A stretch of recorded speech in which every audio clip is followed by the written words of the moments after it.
syukur kita ucapkan kepada Allah Subhanahu wa Ta'ala yang telah memberikan nikmat dan rahmatnya kepada kita sehingga kita bisa hadir di ruangan ini dalam acara aksi nyata CGP kita Nanda Megawati yang berjudul Budaya Positif di Sekolah. Dan tak lupa pula salawat bering salam kita sampaikan kepada junjungan kita Nabi besar Muhammad SAW yang telah membawa umatnya dari zaman jahiliyah ke zaman yang penuh peradaban. Dan tanpa memperpanjang mukadimah, dalam aksi nyata Nanda ini pihak sekolah itu sangat memberikan dukungan karena aksi nyata ini kita harapkan akan membawa perubahan bagi anak didik kita. Dan diharapkan juga nanti guru-guru yang ikut dalam CGP ini akan memberikan pengaruh terhadap guru-guru kita yang lainnya. Kemudian dalam acara kita ini kita akan melihat dan mendengarkan bagaimana cara atau strategi yang akan disampaikan oleh CGP kita Nanda Megawati. Dan untuk itu saya cukupkan saja untuk sambutan ini dan mari kita dengar bersama-sama. Saya ucapkan terima kasih banyak kepada Nanda Megawati. Wassalamualaikum warahmatullahi wabarakatuh. Warahmatullahi wabarakatuh.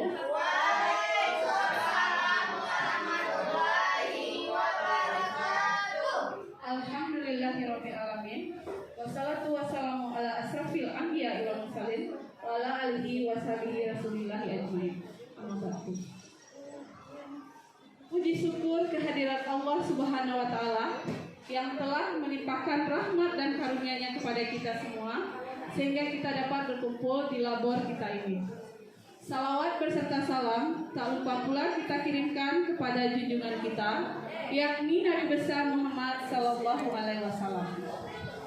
Yang saya hormati Ibu Wakil kita, Ibu Noviar Linda, dan yang saya hormati rekan-rekan Majelis Guru yang telah meluangkan waktunya untuk saya dalam mempresentasikan aksi nyata saya yaitu budaya positif sekolah yang merupakan salah satu tugas dari program guru penggerak. Baiklah Bapak Ibu, perkenalkan saya mempunyai fasilitator yang bernama Ibu Dr. Yenita Irawati MPD dan Bapak pengajar praktik saya Bapak Syahrial SPD dan saya Nanda Megawati SPD CGP Angkatan 7. Baiklah Bapak Ibu, sebelum kita masuk ke budaya positif, kita telah dulu filosofi dari Ki Hajar Dewantara. Menurut Ki Hajar Dewantara, pendidikan adalah menuntun segala kodrat yang ada pada anak agar mencapai keselamatan dan kebahagiaan yang setinggi-tingginya, baik sebagai manusia maupun sebagai anggota masyarakat. Maksudnya di sini Bapak Ibu, kita sebagai pendidik harus bertanggung jawab atas kebahagiaan dan keselamatan anak didik kita. Jadi kita menuntun anak didik untuk menebarkan potensi yang ada pada dirinya, tapi yang terpenting itu mereka harus bahagia, nyaman. Budaya positif. Dalam mewujudkan visi guru penggerak, diharapkan akan ada pembiasaan positif yang dilakukan sehingga dapat menjadi budaya positif di sekolah. Budaya positif dapat membuat siswa merasa aman dan nyaman berada di sekolah, merasa ada yang melindungi dan mengerti keadaan mereka, sehingga tujuan pembelajaran menurut Ki Hajar Dewantara itu akan tercapai. Next. Jadi ini ibu-ibu topik yang akan kita bahas ada 6, yaitu disiplin positif dan nilai-nilai kebajikan universal, teori motivasi, hukuman dan penghargaan restitusi, keyakinan kelas, kebutuhan dasar manusia, 5 posisi kontrol yang harus dimiliki oleh guru. Salah satunya nanti ada yang mana yang baik yang akan kita gunakan. Yang ke-6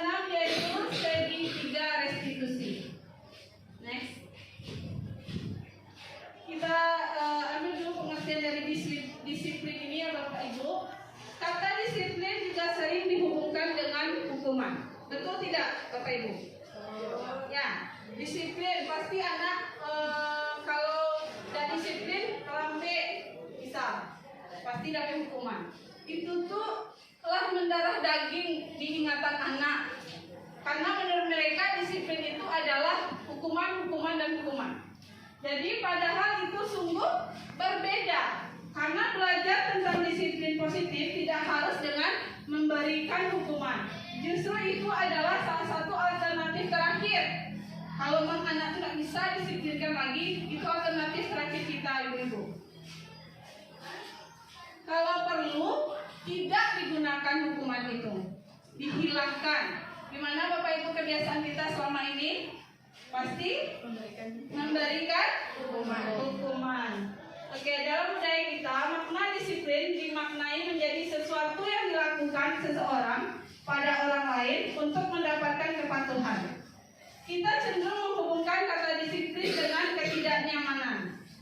Bapak pendidikan kita Ki Hajar Dewantara menyatakan bahwa di mana ada kemerdekaan, di situ harus ada disiplin yang kuat. Sungguh pun disiplin itu bersifat self-disiplin, yaitu kita sendiri yang mewajibkan kita dengan sekeras-kerasnya. Next. Ini ada contoh disiplin sekolah ya Bapak Ibu. Sini ada contohnya. Siswa datang tepat waktu.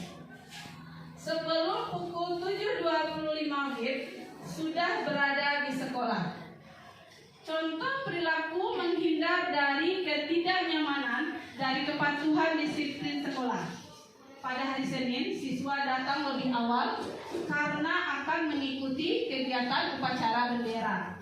Beberapa siswa meyakini apabila datang terlambat saat upacara, maka akan dihukum. Tidak boleh masuk ya Bapak Ibu, di luar pagar berdiri. Seperti itu kan kebanyakan kita pada umumnya ya sekolah memberikan hukuman seperti itu. Maka di sini anak itu disiplin karena siswa itu menghindari ketidaknyamanan tadi, karena takut dia berdiri di luar pagar, makanya dia mau datang cepat. Seperti itu. Itu yang kalau kita menggunakan hukuman Bapak Ibu. Oke, next. Baik, kita lihat lagi Bapak Ibu, nilai-nilai kebajikan universal. Nilai kebajikan adalah sifat-sifat positif manusia yang merupakan tujuan mulia yang ingin dicapai setiap individu. Nilai-nilai tersebut bersifat universal, lintas bahasa, suku bangsa, agama maupun latar belakang. Nilai-nilai kebajikan yang ingin dicapai oleh anak kita kenal dengan profil pelajar Pancasila. Jadi itu tujuan kita Bapak Ibu. Bagaimana membentuk anak kita menjadi pelajar Pancasila. Ini ciri-cirinya: beriman, bertakwa kepada Tuhan Yang Maha Esa dan berakhlak mulia, mandiri, bernalar kritis, berkebinekaan global, bergotong royong dan kreatif. Kalau udah ada sama anak kita yang ini Bapak Ibu, bagaimana anak kita kira-kira Bapak Ibu? Bahagia kita kan mengajarnya? Guru bahagia, anak pun bahagia. Oke, next. Dalam rangka menciptakan lingkungan positif, maka setiap warga sekolah dan pemangku kepentingan perlu saling mendukung. Kalau nggak ada saling mendukung Bapak Ibu, kita yang warga sekolah ini, maka apa yang kita inginkan tidak akan tercapai. Maka perlu kolaborasi antara kita warga sekolah untuk memajukan sekolah kita dalam membudayakan budaya positif ini.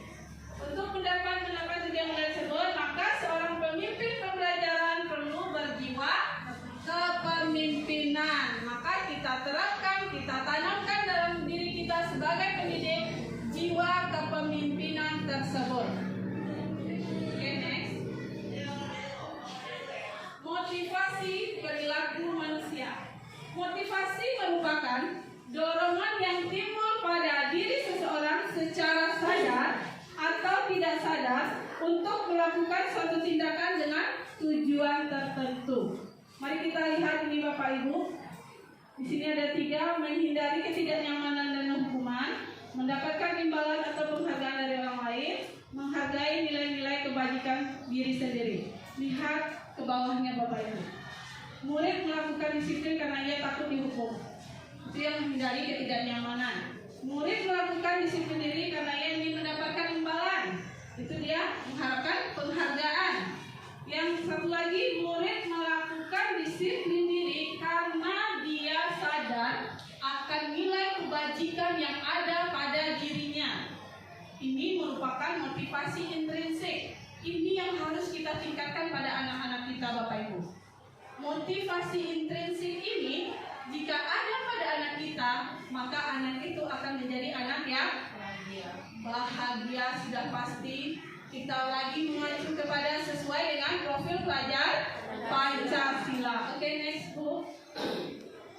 Nah, di sini Bapak Ibu kita bedakan mana yang hukuman, mana yang konsekuensi, mana yang restitusi. Kita lihat Bapak Ibu. Hukuman itu sesuatu yang menyakitkan harus terjadi. Kalau konsekuensi emang terjadi dia, sesuatu yang harus terjadi. Kalau restitusi merupakan pilihan. Coba kita lihat contohnya. Ketika ibu menghukum anak didik, salah satunya kita pasti mempermalukan di depan teman-temannya. Sudah pasti itu Bapak Ibu. Menyakitkan tidak? Ya.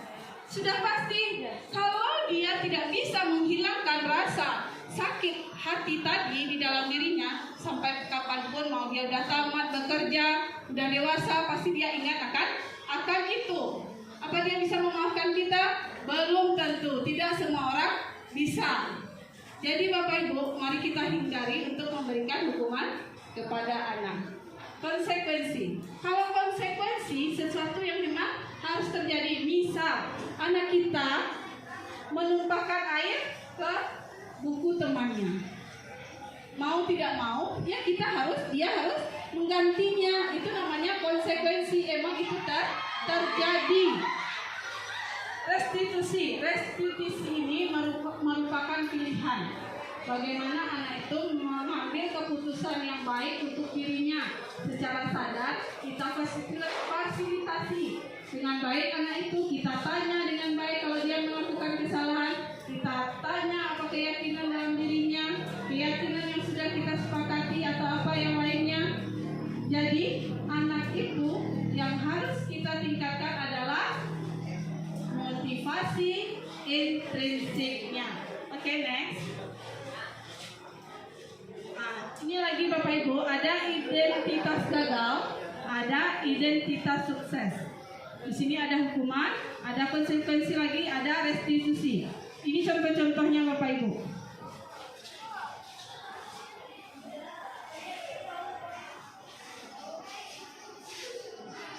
Ada hukuman, konsekuensi, dan restitusi. Next kali. Berdasarkan bagian di atas tadi, maka kita bisa menyimpulkan bahwa hukuman bersifat tidak terencana. Terkadang Bapak Ibu, hukuman itu kita saja yang membuatkan Bapak Ibu. Kadang anak senang tidak senang, anak kita tetap kerjakan, tetap berikan. Ya? Nah, doa tunggu persetujuan anak dengan Bapak Ibu. Langsung sepihak, searah. Jadi itu tidak baik. Karena segala sesuatu itu harus kita sepakati dulu. Jadi untuk itu Bapak Ibu, mudah-mudahan kedepannya kita tidak memberikan hukuman lagi kepada anak didik kita. Sementara disiplin dalam bentuk konsekuensi sudah terencana atau sudah disepakati. Oke, next. Tindakan guru dan hukuman atau konsekuensi. Ini contohnya Bapak Ibu. Mencatat 100 kali di dalam mencatat 100 kali di dalam buku kalimat saya tidak akan terlambat lagi karena terlambat ke sekolah. Ini hukuman atau konsekuensi? Hukuman atau konsekuensi Bapak Ibu? Hukuman. Nah, yang kedua, lari mengelilingi basket 2 kali karena terlambat hadir di sekolah. Hukuman atau konsekuensi? Hukuman. Murid diminta untuk push up 15 kali karena tidak menggunakan masker di sekolah. Hukuman atau konsekuensi? Hukuman. Menggantikan kertas tugas teman yang telah dicoret-coret. Hukuman atau konsekuensi? Konsekuensi. Membersihkan tumpahan air meja tulis karena tersenggol pada saat belajar. Hukuman atau konsekuensi? Konsekuensi.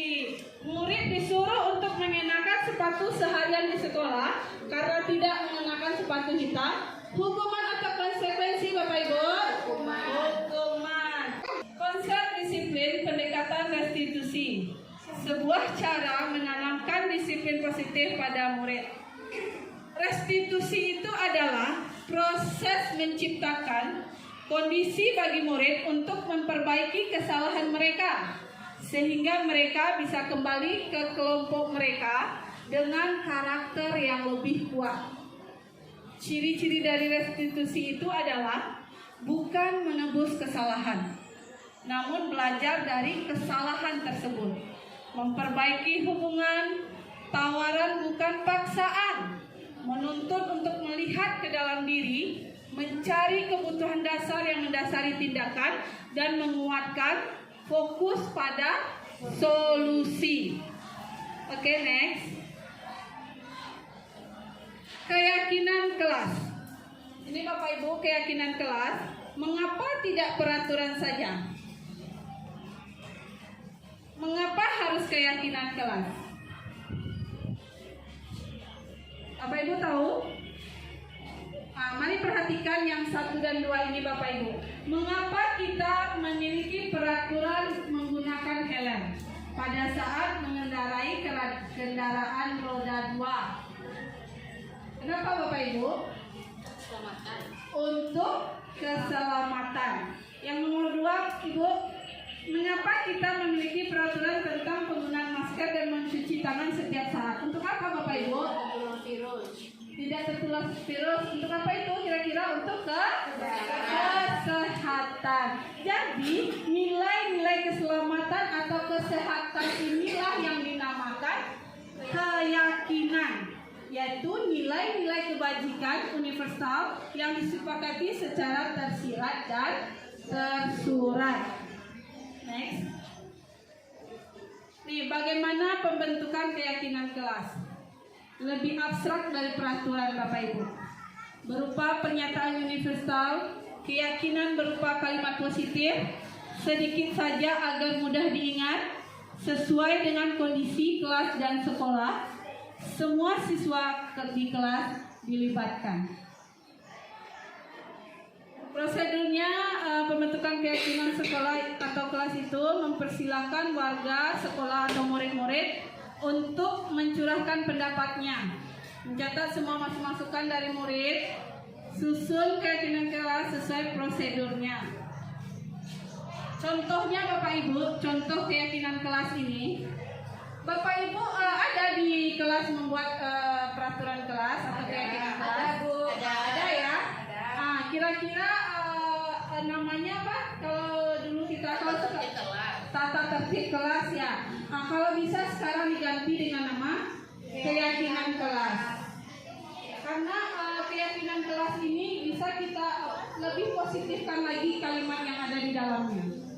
Ini contohnya Bapak Ibu, kalimat negatif dan positifnya. Jangan berlari di kelas atau koridor. Kalau Bapak Ibu, kalau membuat kesepakatan kelasnya bagaimana? Jangan datang terlambat. Jangan datang terlambat. Jangan datang terlambat. Tidak boleh datang terlambat. Oke, tidak boleh datang terlambat. Jangan datang terlambat. Masih sama kan Bapak Ibu? Masih konotasinya itu masih maknanya itu negatif. Tapi ganti dengan yang positif. Hadir tepat waktu misalnya. Lebih positif kan? Hadir tepat waktu atau disiplin atau budayakan disiplin. Seperti itu perbedaan antara peraturan kelas atau kesepakatan kelas dengan keyakinan kelas. Jadi bahasanya itu Bapak Ibu lebih dipositifkan.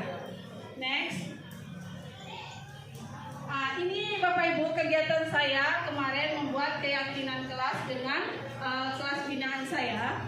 Ini pertama, foto yang pertama itu saya berdiskusi dengan anak. Kira-kira apa keyakinan kelas yang akan dibuat di kelas kami? Terus setelah berdiskusi, saya membagikan kertas stick note kepada anak-anak. Mereka bisa mencurahkan pendapatnya apa yang ingin dia tulis di sana untuk keyakinan kelas mereka. Next, tuh, ada fotonya anak-anak sedang menulis apa yang dia inginkan, lalu ditempel di papan tulis. Kita sejajarkan, kita kumpulkan pendapat anak-anak tersebut apa yang dia inginkan. Karena keyakinan kelas ini kita jalani bersama, harus kita sepakati bersama. Setelah ditempel, baru kita ambil yang mana kalimat dari anak-anak yang kemarin banyak juga yang menggunakan dilarang, tidak boleh, seperti itu ya Bapak Ibu. Semua itu dihilangkan tapi secara diskusi dengan anak dan kita jadikan kalimatnya positif. Maka saya dapatkan kemarin 4 keyakinan kelas dan ditempel di dinding kelas kami dan ditandatangani oleh anak-anak itu secara keseluruhan. Seperti itu Bapak Ibu, saya membuat keyakinan kelas di kelas binaan saya. Next. Demikianlah penjelasan mengenai keyakinan kelas. Sebagai upaya yang dapat dilakukan dalam membangun budaya positif di sekolah, tentunya untuk mewujudkan hal ini membutuhkan proses yang tidak bisa dilakukan dalam waktu yang singkat. Pasti butuh proses ya Bapak Ibu, karena segala sesuatu itu emang butuh proses. Next. Nah, ini lagi Bapak Ibu, kebutuhan dasar manusia. Kita ini manusia, anak didik kita juga manusia Bapak Ibu. Ya atau tidak Bapak Ibu? Anak didik kita juga manusia. Untuk bertahan hidup, mereka butuh kasih sayang, rasa diterima, penguasaan, kebebasan dan kesenangan. Jadi ketika anak kita bertingkah di dalam kelas, kita maklumi Bapak Ibu, itu tandanya dia bertahan hidup. Kebagal ini Bapak Ibu, emang itu yang gak bertahan hidup. Senang-senangnya. Kita pun seperti itu, kita juga manusia Bapak Ibu. Jadi tidak bisa kita pungkiri kalau itu adalah kebutuhan dasar manusia. Jadi kita harus mengerti seperti apa kita membawakan anak ini agar nilai positif yang ada di dalam dirinya yang kita keluarkan dan menghilangkan nilai positif, nilai negatif yang ada dalam dirinya. Next. Yang ini Bapak Ibu adalah 5 posisi kontrol kita sebagai guru. Di sini ada 5. Kira-kira Ibu memakai posisi kontrol yang mana? Silakan lihat Bapak Ibu. Penghukumkah, pembuat rasa bersalah, teman, pemantau atau manajer? Ada sebagai teman. Apalagi? Pemantau, membuat rasa bersalah, pemantau, penghukum, manajer jarang, tapi itu yang terbaik Bapak Ibu. Manajer itu yang terbaik. Karena penghukum di sini misalnya, penghukum itu tidak baik Bapak Ibu. Karena itu bisa mematikan kreativitas anak didik kita. Sedangkan pembuat rasa bersalah, contoh, rasa bersalah rendah diri anak awak Bapak Ibu. Di luar ini bersalah, nggak takkan mandi awak di rumah nak. Nah itu bahasa awak Bapak Ibu. Takkan anak awak sama awak nak mencari pipi payah nak. Lah merasa bersalah dan nak kelah rendah diri. Next, teman. Teman ini sebenarnya ada situasi dan kondisi ketika kita bisa menggunakannya Bapak Ibu. Teman di dalam suatu kondisi tertentu boleh kita gunakan, tapi ada minusnya juga. Minusnya itu anak lebih leluasa kepada kita karena ini merasa kawannya. Nado beda dinyo jadinya ledo Bapak Ibu. Kita boleh menempatkan ini sesekali sesuai dengan situasi dan kondisi. Pemantau ini bisa kita contohkan Bapak Ibu ketika ketika contohnya misal sedang ujian, kita bersifat memantau kan, memeriksa. Nah, seperti itu yang pemantau. 5 posisi kontrol itu Bapak Ibu penjelasannya bisa dibaca Bapak Ibu. Ini penghukum, membuat rasa bersalah, teman, pemantau dan manajer. Di sini guru berkata kalau si penghukum ini menghardik anak dia, menunjuk-nunjuk, menyindir. Apa yang terjadi Bapak Ibu kepada muridnya? Murid memberontak, menyalahkan orang lain. Ujung-ujungnya bagaimana Bapak Ibu? Mengulangi kesalahan tersebut. Biarlah ibu suka belang-belang gitu nyoh. Itu maksudnya Bapak Ibu. Next, pembuat orang merasa bersalah. Ini tadi pembuat merasa bersalah. Berceramah, mengatakan seharusnya ibu kecewa. Yang tadi itu lagi Bapak Ibu, karena mati hawa di rumah nak. Bapak Ibuan mau itu. Jadi anak ini merasa rendah diri, merasa bersalah dia atas apa yang terjadi. Next, teman. Yang teman ini adalah seperti saya sudah jelaskan tadi, ini bisa melemahkan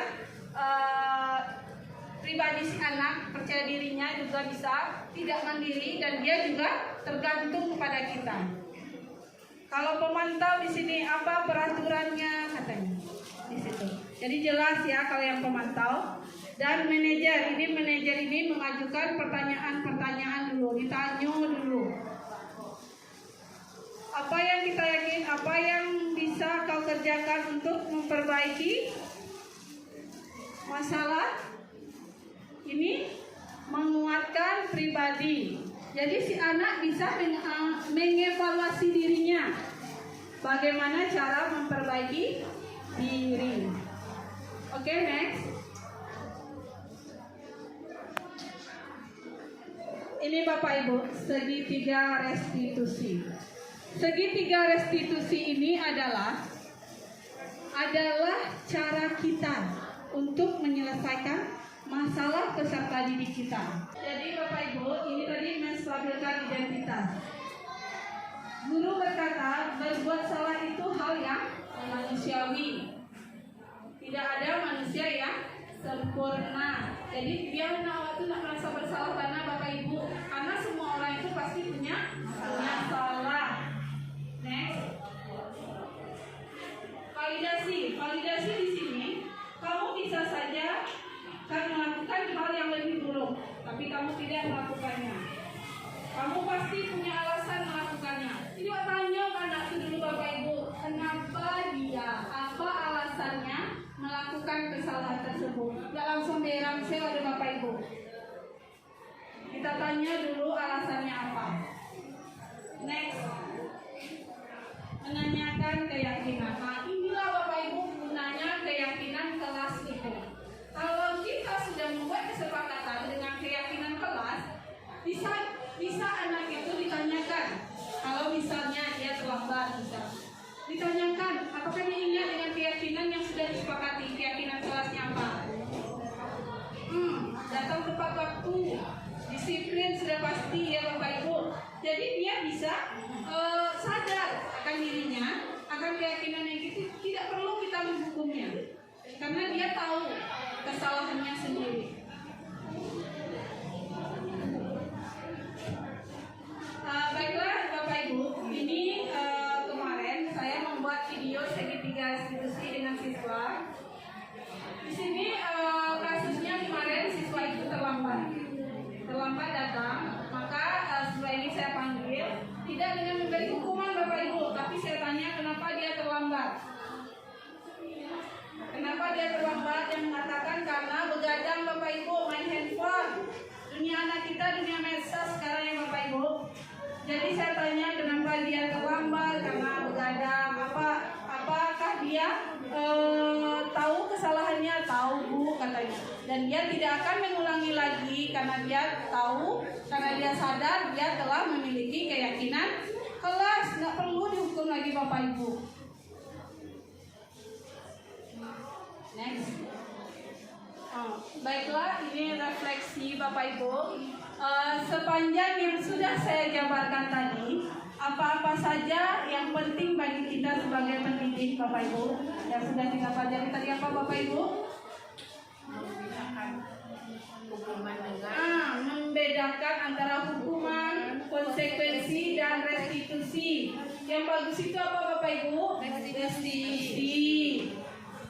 Jadi untuk kedepannya kita jangan memberi anak lagi hukuman. Memang butuh proses ya Bapak Ibu, pelan-pelan saja, tidak usah tergesa-gesa. Yang penting tujuan kita tercapai.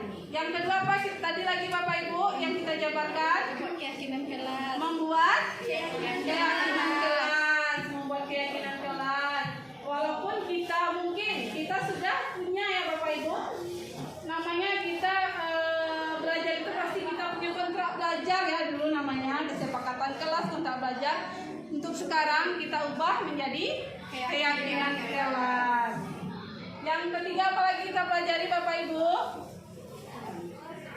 Segitiga restitusi, yaitu apa itu segitiga restitusi? Bagaimana cara kita menyelesaikan masalah yang ada pada peserta didik kita. Baiklah Bapak Ibu,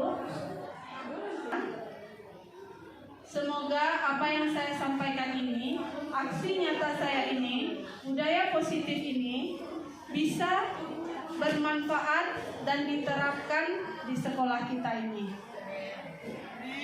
Baik, semangat ya.